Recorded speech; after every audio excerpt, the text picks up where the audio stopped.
Hello everyone, welcome back. My name is Sahil and this is brief introduction about myself. तो हम लोग strength of material की series कर रहे थे कंसेप्ट थ्रू क्वेश्चंस। ठीक है। पहले चैप्टर में थे हम जिसका नाम है स्ट्रेस। तो तीन चार प्रॉब्लम हमने कर लिए थे, तो अगला प्रॉब्लम देखते हैं जो कि है कुछ इस तरीके से। Determine the normal force, shear force and moment at a section through point C. तो पॉइंट सी पर हमें नॉर्मल फोर्स, शियर फोर्स और मोमेंट निकालना है। ठीक है। हाँ, ये वाला जो भी स्ट्रक्चर दिया हुआ है उसमें पॉइंट सी पर हमें ये तीनों चीजें निकालनी है। एंड दूसरा क्वेश्चन क्या बोल रहा है? The cable will fail if subjected to a tension of 2 kilo newton. मतलब ये जो केबल लगा हुआ है ये फेल हो जाएगा अगर इसमें टेंशन 2 किलो न्यूटन या उससे ज्यादा हो गया। तो हमें ये जो पी है वो निकालना है कि ये कितना लोड मैक्सिमम सस्टेन कर सकता है, ताकि इसमें जब 2 किलो न्यूटन लोड हो तो ये फेल ना हो। जब इस पे 2 किलो न्यूटन लोड होगा तब पी का वैल्यू क्या होगा वो हमें निकालना है। ठीक है। एंड वापस से सेक्शन सी पर इस यहाँ पे 2 किलो न्यूटन के साथ और इस पी के साथ लोडिंग की वैल्यू निकालनी है। ठीक है। तो जैसे जैसे सॉल्व करेंगे वैसे पता चलेगा। जो बिल्कुल पहली बार सब्जेक्ट स्टार्ट कर रहे हैं उनके लिए थोड़ा सा मैं बता देता हूँ नॉर्मल फोर्स, शियर फोर्स और मोमेंट क्या होता है। सपोज कोई भी मेरी एक फ्री बॉडी है। ठीक है। उस पर लोडिंग लग रही है, कुछ इस टाइप से फोर्सेस लग रहे हैं। ठीक है। अगर मैं इसको F1 बोल दूँ, F2 बोल दूँ, F3 बोल दूँ, F4 बोल दूँ। अगर मैं यहाँ से कट ले लेता हूँ, ठीक है, मतलब किसी सेक्शन पे मुझे इंटरनल फोर्सेस चाहिए, तो मैंने कट कर लिया बॉडी को। बॉडी को कट करने के बाद एग्जैक्ट ड्राइंग पे नहीं जाना है, कुछ इस टाइप से सेक्शन होगा, क्रॉस सेक्शन होगा बॉडी का। ठीक है। यहीं पर इंटरनल लोडिंग डेवलप होगी। हमने नीचे वाला हाफ कंसिडर कर लिया तो ये F1 हो गया, F2 हो गया। तो इसके वजह से यहाँ पर कुछ फोर्सेस डेवलप होंगी, तो उसका कुछ रिजल्टेंट आ जाएगा। तो फोर्सेस का रिजल्टेंट आ रहा है से Fr, और मोमेंट का कुछ रिजल्टेंट आ जाएगा से Mr। ठीक है। ये मोमेंट है, मोमेंट वेक्टर है Mr, और ये फोर्स का रिजल्टेंट वेक्टर है। ठीक है। मतलब इन एक्सटर्नल फोर्सेस के वजह से इस सेक्शन पर जो इंटरनल फोर्सेस डेवलप हुई उन सब का रिजल्टेंट है ये। ठीक है। वैसे जो इंटरनल फोर्सेस होंगी वो डिस्ट्रीब्यूटेड टाइप की होंगी। तो उस डिस्ट्रीब्यूटेड लोडिंग का हमने यहाँ पर रिजल्टेंट निकाला है। एक और स्टेप मैं बीच में डाल देता हूँ ताकि कंफ्यूजन ना हो। ये हमारी बॉडी थी, ये इस टाइप से लोड लग रहा है, this is your F1, this is your F2। तो इस टाइप से कुछ लोडिंग लग रही होगी। ठीक है। तो किसी भी लोडिंग को हम इक्विवेलेंट रिजल्टेंट लोड और मोमेंट में रिप्रेजेंट कर सकते हैं। और ये एक्ट कहाँ से करेगा? एक्ट करेगा सेंट्रॉइड के थ्रू। ठीक है। सो इस पॉइंट को पॉइंट ओ बोल देते हैं। ठीक है। तो इसी इंटरनल लोडिंग को यहाँ पर इक्विवेलेंट रिजल्टेंट लोडिंग के जैसे मैंने रिप्रेजेंट किया है। अब अगली चीज क्या है? तो जो इंटरनल फोर्सेस होती है ना वो बेसिकली चार टाइप की होती है। एक होता है आपका नॉर्मल फोर्स, दूसरा होता है आपका शियर फोर्स, तीसरा होता है आपका बेंडिंग मोमेंट, और चौथा होता है आपका ट्विस्टिंग मोमेंट। ठीक है।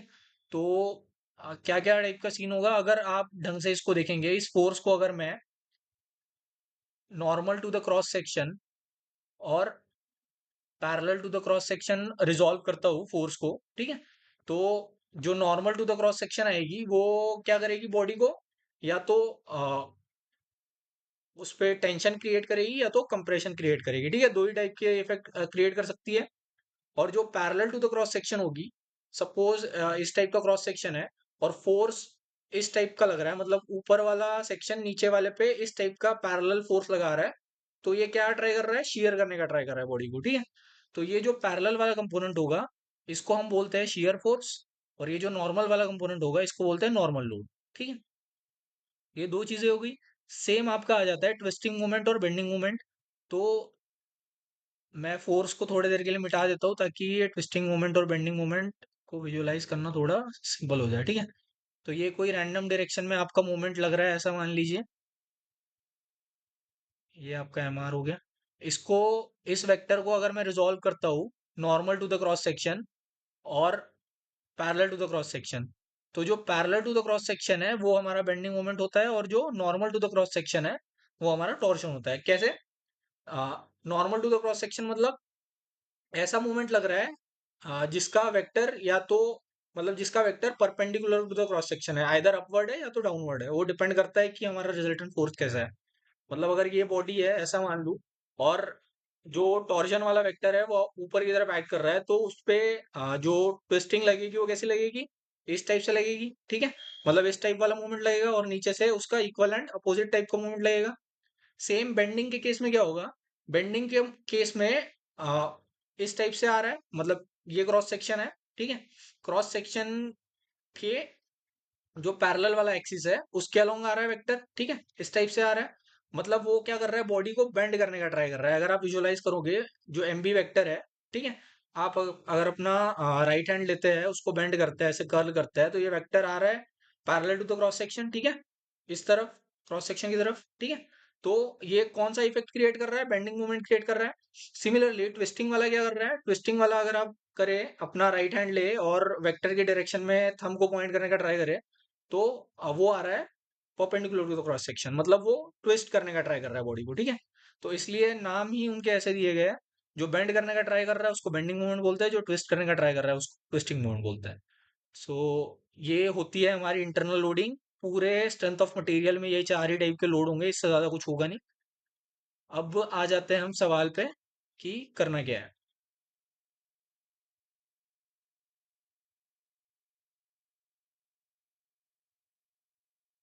तो जैसे कि वो बोल रहा है कि सेक्शन सी पे हमें क्या निकालना है, लोडिंग निकालनी है। तो मैं इसको अगर थोड़ा सा बड़ा कर दूं, सो दैट,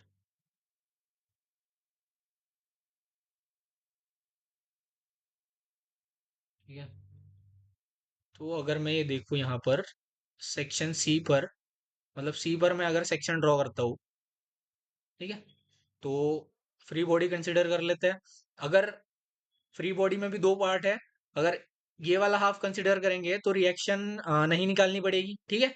और अगर ये वाला हाफ कंसिडर करेंगे तो रिएक्शन निकालनी पड़ेगी, क्योंकि फ्री बॉडी जब बनाते हैं तो सारे सपोर्ट हटा के उनके जगह पे रिएक्शन लिखनी पड़ती है। तो हम वो अगर आपने पिछले वीडियोस नहीं देखे हैं तो वो वाले रेफर कर लीजिएगा, उसमें समझ में आ जाएगा अच्छे से। तो अगर ये वाला पार्ट कंसिडर करेंगे तो इसमें हमें रिएक्शंस निकालनी पड़ेंगी, ये वाला करेंगे तो नहीं निकालनी पड़ेगी। तो हम अपना काम आसान कर लेंगे, ये वाला पार्ट कंसिडर करेंगे। आप अगर ये वाला साइड कंसिडर करके भी करते हैं तो भी सेम ही चीज आएगी।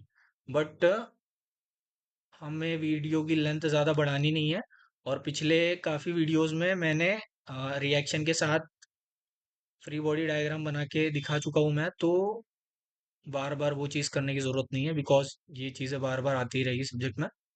तो मैं फ्री बॉडी बना ले रहा हूँ लेफ्ट पार्ट की, ठीक है।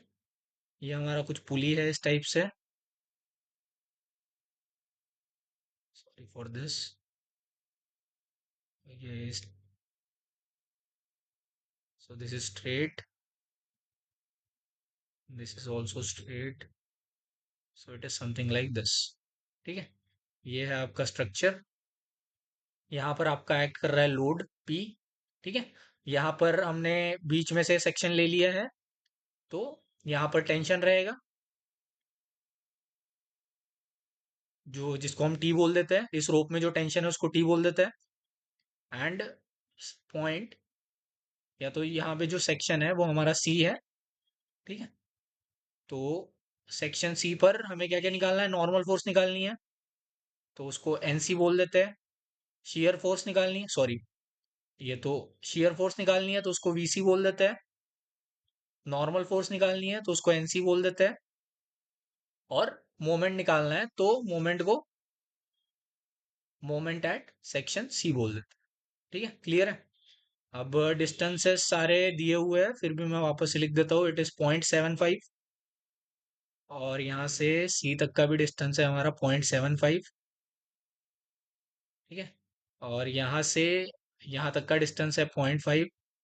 ये वाला डिस्टेंस दिया नहीं है, तो नहीं, उन्होंने पुली का रेडियस दिया है 0.1 मीटर, तो यहाँ से यहाँ तक का डिस्टेंस है 0.1 मीटर, ठीक है। ये 0.1 मीटर है, ठीक है, ये ध्यान में रखना है। तो ये यहाँ से यहाँ तक का जो डिस्टेंस हो जाएगा, इट इज 0.6 मीटर, क्लियर है।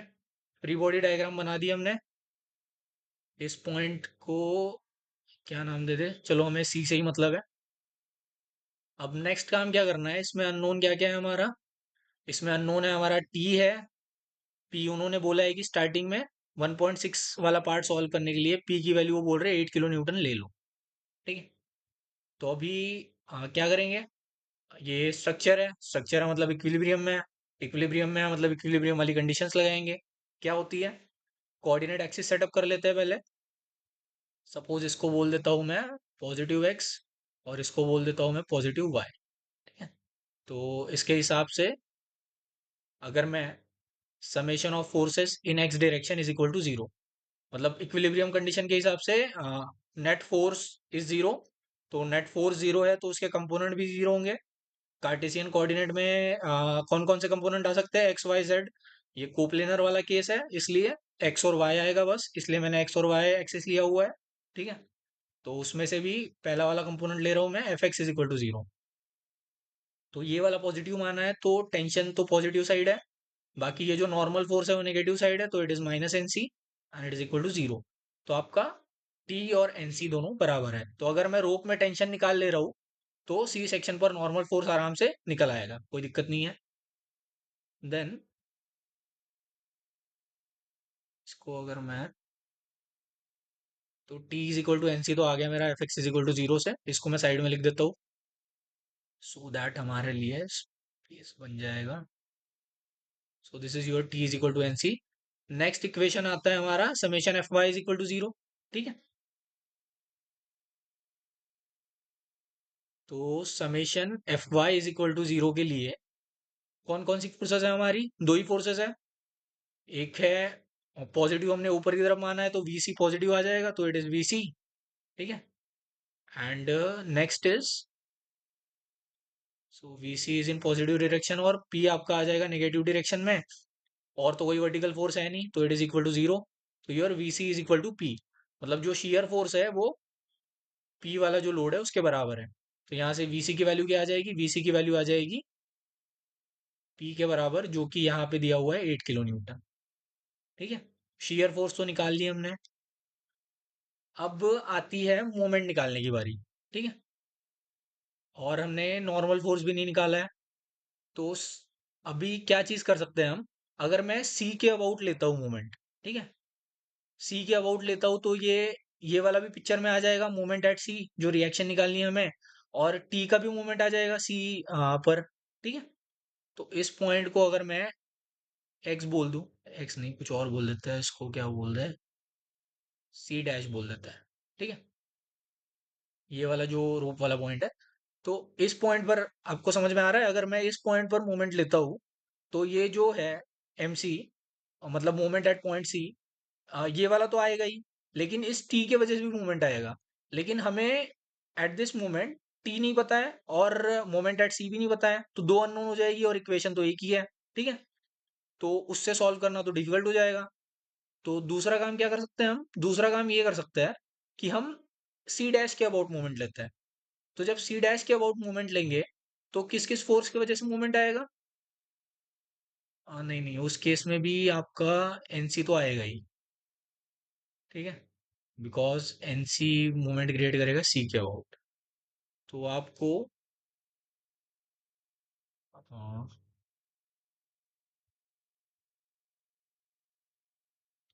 टी तो निकालना ही पड़ेगा। तो टी निकालनी है मतलब बी पर आपको रिएक्शन निकालनी पड़ेगी। ठीक है। तो आपको स्टार्टिंग में,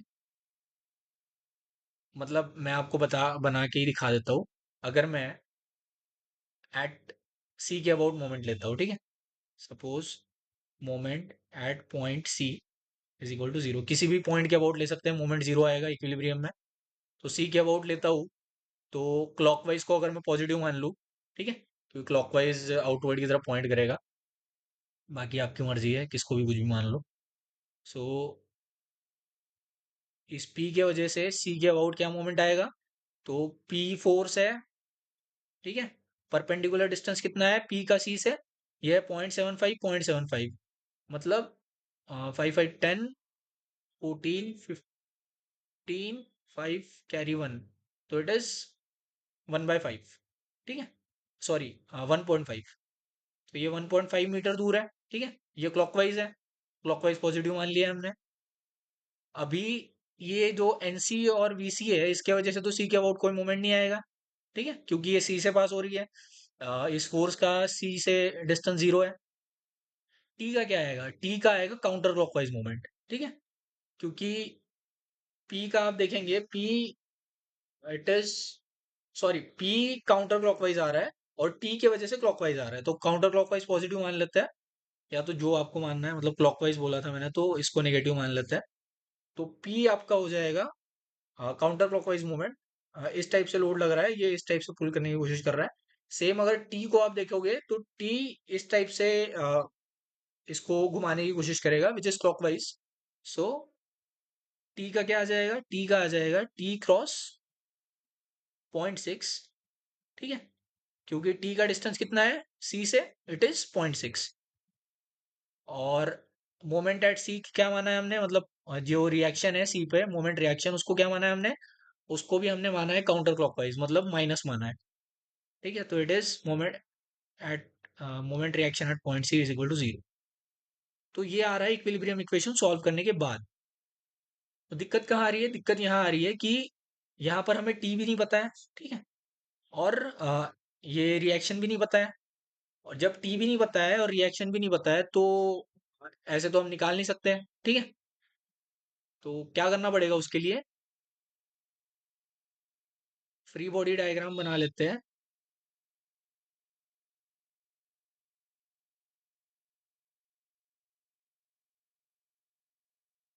इसकी। इसकी वापस से फ्री बॉडी डायग्राम बना लेते हैं, सपोर्ट रिएक्शन हटा के। तो ये मेरा हो जाएगा, सपोज, ठीक है, ये वाली वर्किंग को ऐसे ही रहने देते हैं। मैं वापस से यहाँ पे बना ले रहा हूँ। सो ये बी हो गया, बी पर कुछ आ रही होगी reaction, so reaction at B is R B, ठीक है। ये सिंगल एलिमेंट है, तो यहाँ पर जो टेंशन होगा, मतलब जब टू फोर्स मेंबर जो होता है उसमें जितना इधर फोर्स होता है उतना इधर फोर्स होता है, ठीक है। अब ये वाला भी सेम, केबल के केस में भी सेम है, through out the cable tension same होगा, ठीक है। तो यहाँ पर जितना टेंशन है वही भी आरबी पर रिएक्शन होगी, तो आरबी की जगह मैं लिख सकता हूँ टी, ठीक है। एंड पुली को एज इट इज रख दिया मैंने, एंड ये रोप यहाँ पे आ गई।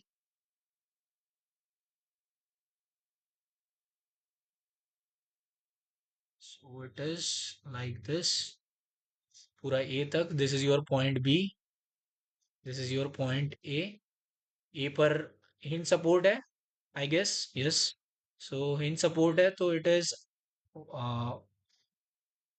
आर रिएक्शन, या तो horizontal reaction at A, and या तो shear force at A,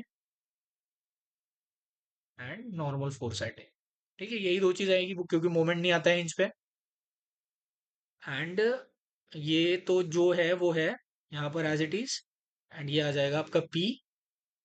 distances आपके हो जाएंगे, पी का पी से ए तक का डिस्टेंस लिख लेते हैं, ठीक है। पी से ए तक का डिस्टेंस है आपका 0.75 into 3, so it is 3/4 into 3, ठीक है। 0.75 मतलब 3/4 होता है, तो 3/4 into 3, एंड टी से लेके ए तक का डिस्टेंस है आपका, इट इज 0.6, ठीक है। हमने पहले भी निकाला था 0.6, कैसे? 0.5 तो इतना है, और 0.1 पुली का रेडियस है। तो यहाँ से और तो कोई फोर्स नहीं है, ठीक है, और कोई एक्सटर्नल फोर्स नहीं है। तो यहाँ पर अगर मैं इस फ्री बॉडी डायग्राम के लिए अगर मोमेंट अबाउट ए लेता हूँ, मोमेंट अबाउट पॉइंट ए, ठीक है, तो इन दो फोर्सेस की वजह से तो मोमेंट नहीं आएगा, ठीक है। और जैसा हम मान के चल रहे हैं कन्वेंशन की, काउंटर क्लॉकवाइज नेगेटिव है, तो माइनस, मतलब इस फोर्स की वजह से नेगेटिव मोमेंट आएगा, which is P into distance कितना है, 3 into 3/4, ठीक है, प्लस टी की वजह से क्या आएगा? पॉजिटिव मोमेंट आएगा, which is plus T into 0.6 is equal to 0। Clear है? अभी पी की वैल्यू उन्होंने दे रखी है स्टार्टिंग में, मतलब फर्स्ट क्वेश्चन के लिए, विच इज थिंक, या तो इसको जनरल टर्म में ही लिख देते हैं ताकि आगे सेकंड क्वेश्चन सॉल्व करते टाइम भी थोड़ा सही रहे। So it is 9/4 p is equal to 6t/10। ठीक है ना, क्लियर है ये कैसे आया? सो या तो 0.6 टाइम्स टी, इसको इधर लेके चला गया या तो इसको इधर लेके चला गया, सेम ही चीज है, माइनस साइन हट गया। अभी 0.6/t को मैं लिख सकता हूँ 6/10 टाइम्स टी, एक ही बात है। एंड इसको वापस लिख सकता हूँ 2 3 ज़ा 6, 2 5 ज़ा 10। ठीक है, तो ये आ गया 3/5t, 3/5t। ठीक है, इसको वापस लिख सकता हूँ मैं 3 1 ज़ा 3, 3 3 ज़ा 9। ठीक है, तो ये फाइनली आपका क्या आ गया, 3p/4 is equal to t/5। ये आ गया, ये इंडिपेंडेंट है, p की कुछ भी वैल्यू हो। अगर टेंशन t है तो ये वाला जो इक्वेशन है हमेशा वैलिड रहेगा, क्योंकि ये हमने इक्विलिब्रियम इक्वेशन से निकाला है। तो ये ऊपर जाके मैं लिख देता हूँ 3p/4 is equal to t/5। So it is 3p/4 is equal to t/5, equal to t/5। ये आया है इक्विलिब्रियम इक्वेशन से and it is always valid. तो अगर मैं ये पार्ट रब करके आगे की तरफ हम प्रोसीड करें, तो मोटा मोटी हमने सॉल्व कर लिया ये सवाल।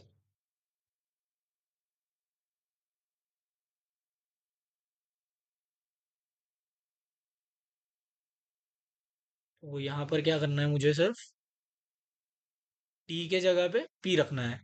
तो ये इक्वेशन ऑलरेडी था, इक्वेशन 1 अगर इसको मैं बोल दूं, ये हमने इक्विलिब्रियम से निकाला, तो इसको यहाँ पर मैं अगर प्लग इन करता हूँ, ठीक है, तो 1.5p मतलब 3/2 टाइम्स p माइनस में, प्लस टी की जगह पे मैं अगर लिखूँ 15/4, प्लस टी की जगह पे आ जाएगा 5, इधर चले जाएगा ना, पूरा ही लिख देते हैं भाई, 5 × 3/4p।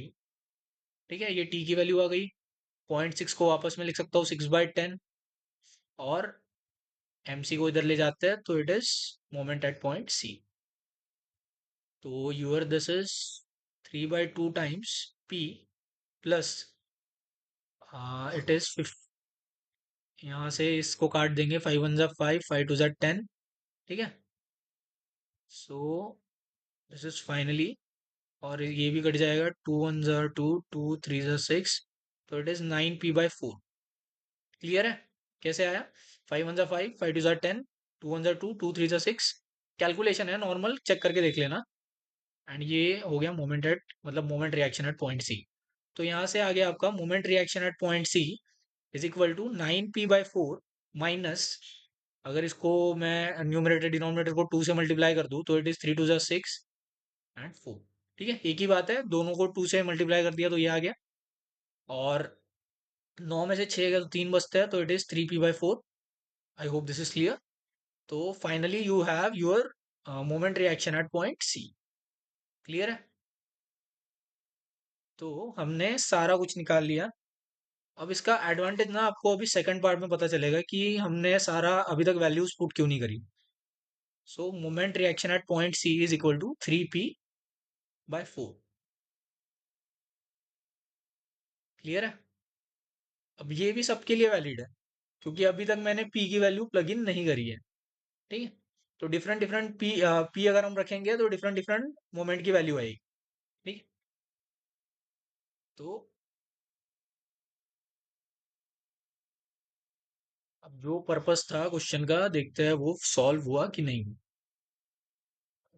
सबसे पहली चीज, वो बोल रहे थे नॉर्मल फोर्स निकालो। ठीक है, तो नॉर्मल फोर्स तो हमने निकाल ली। कैसे?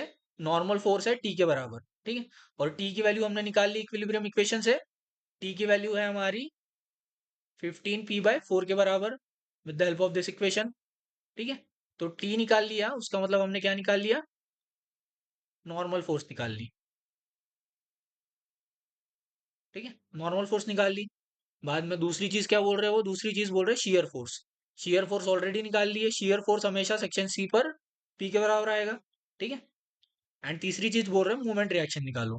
तो मोमेंट रिएक्शन भी निकाल लिया हमने पी के टर्म में। ठीक है, तो सारी चीजें निकाल ली हमने पी के टर्म्स में। अभी ये तो हो गया फर्स्ट पार्ट। अब इंटरेस्टिंग है सेकंड वाला पार्ट, जो कि हमें ज्यादा सॉल्व भी नहीं करना पड़ेगा, क्योंकि हमने सारा कुछ एक वेरिएबल के टर्म में लिखा है जो कि है पी और टी। ठीक है, तो हम सिर्फ वेरिएबल की वैल्यू चेंज कर देंगे और जो हमें सेकंड पार्ट के लिए आंसर है वो ऑटोमेटिकली आ जाएगा। तो क्या बोल रहा है वो कि the cable will fail when subjected to a tension of 2 kilo newton.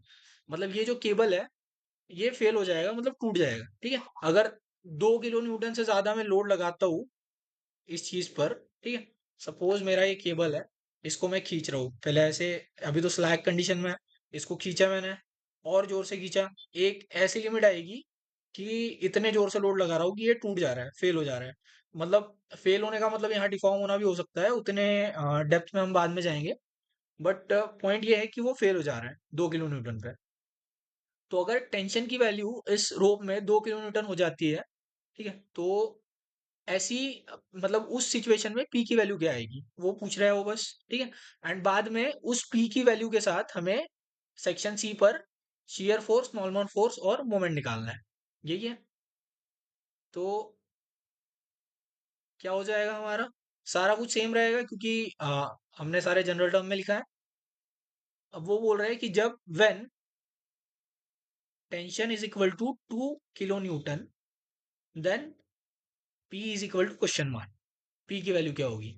तो टेंशन जब 2 किलो न्यूटन हो जाएगा तो पी की वैल्यू यहां से आ जाएगी, क्या आ जाएगी, ये आ जाएगी आपकी P is equal to 4/3 into T की वैल्यू है हमारी 2, तो 2/5, तो इट इज 8/15 किलो न्यूटन।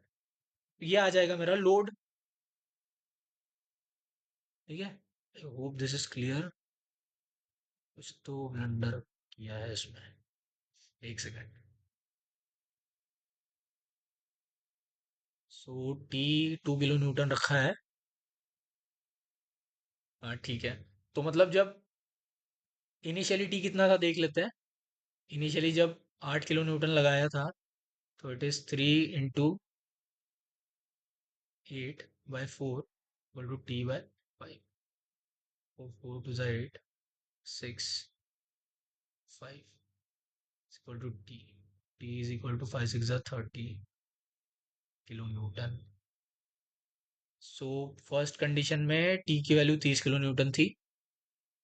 अभी क्या हो रहा है, अभी बोल रहा है cable will fail when subjected to a tension of 2 kilo newton. तो जब टी की वैल्यू हमारी 2 किलो न्यूटन हो जाएगी, तो उस केस में पी की वैल्यू क्या आ जाएगी, 8/15 आएगी।